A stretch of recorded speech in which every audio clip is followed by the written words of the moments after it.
अस्सलाम वालेकुम नाजरीन, उम्मीद है आप सब खैरियत से होंगे। और मैं हूं अली और इस चैनल का नाम है लेट्स गो अली। तो आइए अपने मौजू की तरफ बढ़ते हैं बजाय किसी ताख़ीर के। अक्सर औक़ात ऐसा होता है कि हम जहां भी काम कर रहे होते हैं, चाहे वो एक कॉर्पोरेट कंपनी हो, एक घर हो, एक इंटरनेशनल वर्क प्लेस हो, एक यूनिवर्सिटी, स्कूल, कॉलेज या किंडरगार्टन हो, हम लोग अपने कंफर्ट जोन में रहते हैं और हमें लगता है कि सब कुछ वैसा ही होता है जैसा हम सोचते हैं। लेकिन जब हम दुनिया में सफ़र करना शुरू करते हैं, हम अपना पहला कदम रखते हैं एक प्रैक्टिकल दुनिया में, तो हमें लगता है कि ऐसा केस बिल्कुल नहीं है।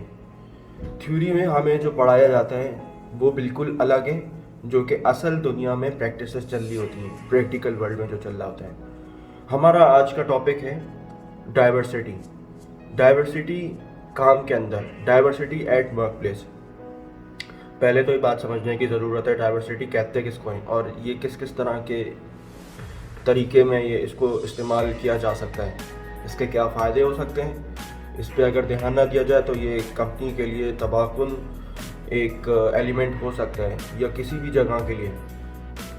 तो डाइवर्सिटी बेसिकली कहते हैं एक काम करने की जगह, चाहे वो घर हो, ऑफिस हो, एक शोरूम हो, एक दुकान हो, कोई भी ऐसी जगह हो जहाँ पर अगर 5 लोग काम कर रहे हैं तो हर 5 लोग अपने मुनफरद अंदाज में काम करते हैं। उनका जो बैकग्राउंड है वो उनके specific race, creed, ethnicity, caste, religion, इन 5 चीज़ों पे डिपेंड करते हैं। कोई different language, different region, different caste, different creed, different ethnic background से हो सकते हैं।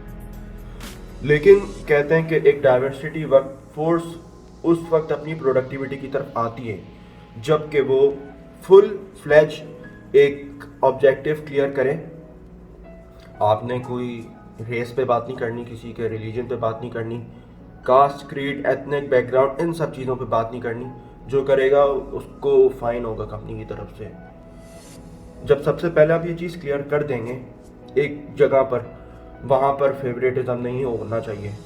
अगर एक कंपनी का मालिक अगर एक लेट्स से अफ्रीकन अमेरिकन है और उस कंपनी के अंदर 5 लोग काम कर रहे हैं, मैक्सिकन है, लैटिनो है, सही है, और पाकिस्तानी अमेरिकन है, जापानीज़ अमेरिकन है, और जो आखिरी बंदा आता है वो अफ्रीकन अमेरिकन है। अगर वो अफ्रीकन अमेरिकन अपने ही कास्ट के बंदे को फेवरेटिज्म देगा तो वो बहुत ज़्यादा नुकसानदेह है, उससे बहुत कंपनी को नुकसान हो सकता है। लेग पुलिंग शुरू हो जाएगी कंपनी के अंदर, फेवरेटिज्म शुरू हो जाएगा, पॉलिटिक्स शुरू हो जाएगी, कंपनी आगे जाने के बजाय पीछे चली आएगी। वो कंपनी अपने असल गोल से हट के फैमिली वाला जो एक माइंडसेट होता है, फैमिली का एक माइंडसेट आ जाएगा कंपनी के अंदर, जो कि बहुत बहुत ज़्यादा एक नुकसानदेह एलिमेंट है। तो ये सारी चीज़ें अवॉइड करने की ज़रूरत है। हमें ऑब्जेक्टिव्स पहले सेट करने की ज़रूरत है कि we respect where you are coming from, we don't have any problem with that, we respect your believes. तो हम आपको आज़ादी देते हैं, आपका जो भी बिलीव है उसको आप प्रैक्टिस करो, लेकिन दूसरे के ऊपर नहीं आप अब्यूज़ कर सकते। वर्बली तो बिल्कुल भी बात नहीं है, फिज़िकली तो ऑब्वियसली लेबर लॉज होते हैं।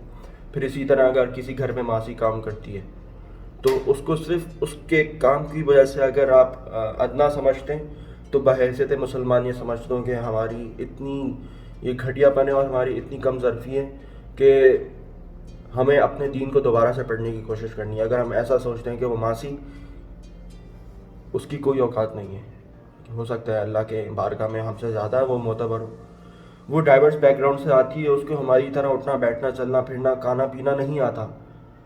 लेकिन इसका ये मतलब तो नहीं है कि हम उसकी तस्लील करें, हम उसको रुस्वा करें, हम उसको इज़्ज़त ना दें। हमारा बहैसियत मुसलमान अखलाकन फ़र्ज़ है कि हम अपने बड़ों से अदब से पेश आएँ, अपने छोटों से शफ़क़त से पेश आएँ। तो मैं जो डाइवर्सिटी की बात कर रहा हूँ, ये इतनी ज़बरदस्त चीज़ है कि इसकी मैं एक मिसाल दूँगा और सिर्फ़ एक मिसाल दूँगा और अपना मौजू का अख्ताम करूँगा। अमेरिका दुनिया की सुपर पावर क्यों है? और अभी भी जब चाइना सेकंड नंबर पर है उसको ओवरटेक करने पे, लेकिन मेरा अपना इनफरादी ख्याल है कि अमेरिका के फुट स्टेप्स पे चाइना को चलते चलते भी 50 से 100 साल लग जाएंगे।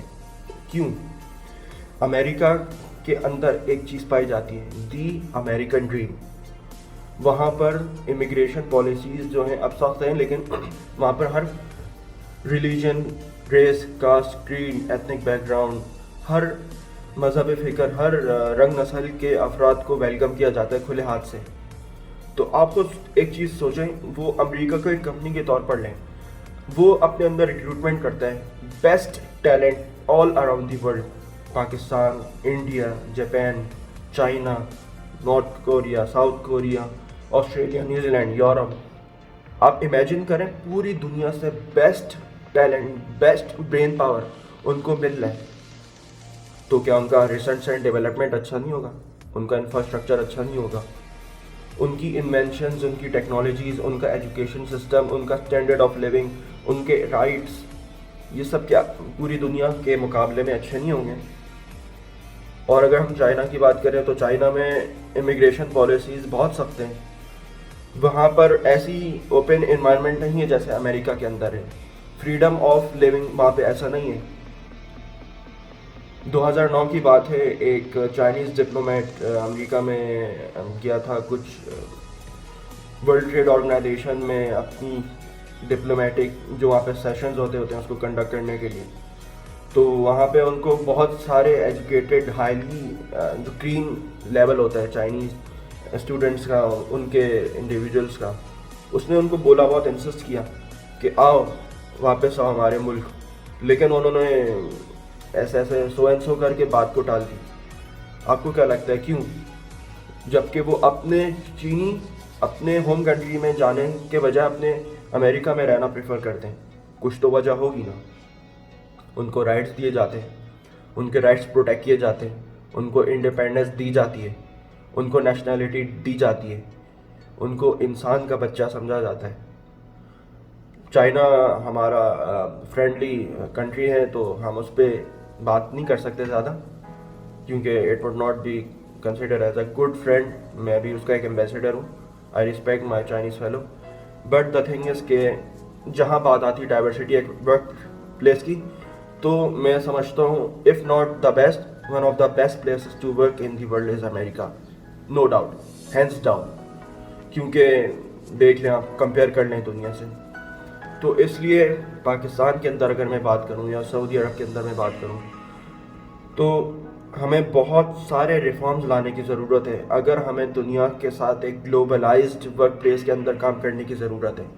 انشاءاللہ میں نیکسٹ کسی اپنے ٹاپک میں گلوبلائزیشن کے اوپر بھی بات کروں گا، لیکن فی الحال آج اسی موضوع پہ میری بات اس نوٹ پہ اختتام میں کرتا ہوں کہ diversity is an element that if one can possess it with its true meaning, he can achieve the utmost excellence in every sector.